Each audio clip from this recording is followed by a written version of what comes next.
नमस्कार, राजस्थान 10 बजे देख रहे हैं आप और आपके साथ हूं मैं जयति मिश्रा। चलिए बुलेटिन की शुरुआत करते हैं और बात करते हैं सबसे पहले जयपुर की, जहां जेकेजे ज्वेलर्स और जोशी समूह के हो रही छापेमारी में काले कारोबार और काली कमाई के खुलासे होने शुरू हो गए हैं। अब तक जो खुलासे हुए उसके आधार पर यह माना जा रहा है कि आयकर छापेमारी समाप्त होने के बाद कस्टम्स, डीआरआई और ईडी जैसी एजेंसियां भी अपनी जांच इन दोनों समूह जेकेजे और जोशी समूह पर शुरू कर सकती है। मंगलवार को जयपुर, दिल्ली और कोलकाता में दोनों ही समूह के 21 ठिकानों पर शुरू हुई छापेमारी में से कोलकाता में 4 ठिकानों पर कार्रवाई शुक्रवार सुबह समाप्त हो गई, जबकि चौथे दिन जयपुर में सभी ठिकानों पर यह कार्रवाई जारी रही। देखिए ये खास रिपोर्ट। जेकेजे ज्वेलर्स और जोशी समूह के छापेमारी में पकड़े गए सभी 8 लॉकर्स खुल चुके हैं। इन लॉकर्स में ज्वेलरी के अलावा निवेश से संबंधित दस्तावेज निकले, जिनकी लेखा पुस्तिकाओं से विस्तृत जांच होगी। आयकर छापेमारी में अधिकारियों ने अब तक 3 करोड़ 25 लाख रुपए की नकदी, 45 करोड़ रुपए मूल्य की ज्वेलरी और करोड़ों रुपए के निवेश का पता लगाया है। इसकी भी लेखा पुस्तिकाओं से जांच होगी और इसके बाद दोनों समूहों की काली कमाई का खुलासा होगा।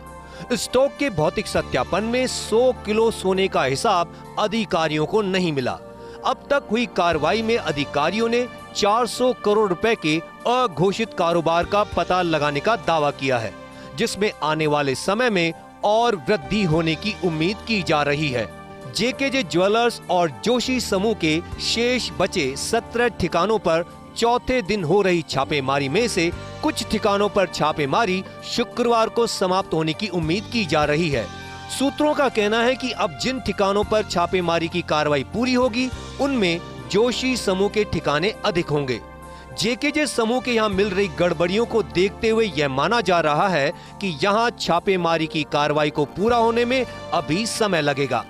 आयकर विभाग की छापेमारी की कार्रवाई के चलते शुक्रवार को भी जेकेजे समूह के अधिकांश ज्वेलरी शोरूम पर या तो सामने की तरफ ताले लटके रहे या शटर आधे खुले रहे, पर कारोबारी गतिविधियां नहीं हो रही।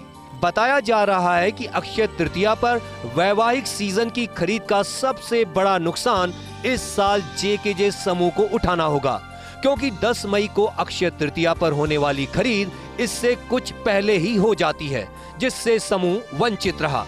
आयकर छापेमारी की इस कार्रवाई में अधिकारियों के हाथ लगे दोनों समूहों के संचालकों के मोबाइल में हवाला कारोबार से जुड़ी व्हाट्सएप चैट और निवेश से संबंधित दस्तावेज की जांच शुरू की है। हवाला लेन देन में दोनों ही समूहों की संलिप्तता बताई जा रही है, जिसके आधार पर यह माना जा रहा है कि आने वाले दिनों में और बड़े खुलासे होंगे।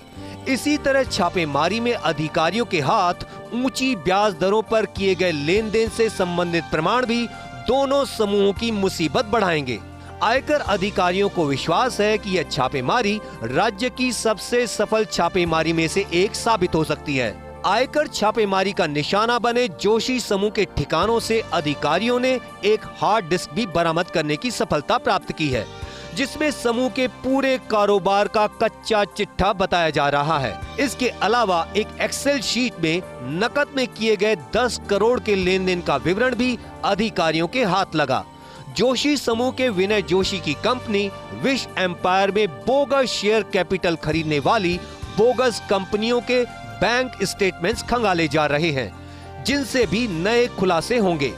इसी तरह जेकेजे ज्वेलर्स समूह के दोनों सर्वर और उनका रखरखाव करने वाले चूरू और अहमदाबाद के डेवलपर और ऑपरेटर अधिकारियों के हाथ लग चुके हैं। अधिकारियों ने इन सर्वर का पासवर्ड क्रैक करने से वित्तीय वर्ष 2019-20 से 2023-24 की वास्तविक बिक्री और खरीदारों का पूरा विवरण जुटा लिया है।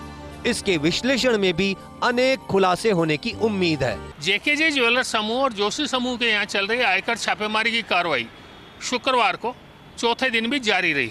इस आयकर छापेमारी की कार्रवाई में अब तक अनेक बड़े खुलासे हो चुके हैं, लेकिन ये कार्रवाई अब भी अनेक ठिकानों पर जारी है।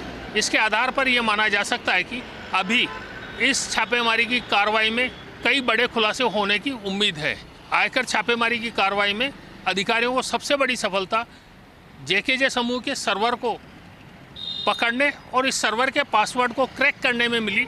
इसके आधार पर यह भी माना जा सकता है कि आने वाले समय में ज्वेलर्स की ओर से जो आंकड़े छिपाए जाते हैं उन आंकड़ों तक भी आयकर अधिकारियों की पहुंच होगी। और अब देखने वाली बात ये होगी कि इस छापेमारी के बाद कर चोरी करने वाले ज्वेलर्स को क्या संदेश मिलता है और क्या वे स्वयं आगे बढ़कर पर्याप्त आयकर चुकाने के लिए प्रेरित होते हैं। कैमरामैन इकबाल के साथ Vimal Kothari, first India news, Jaipur.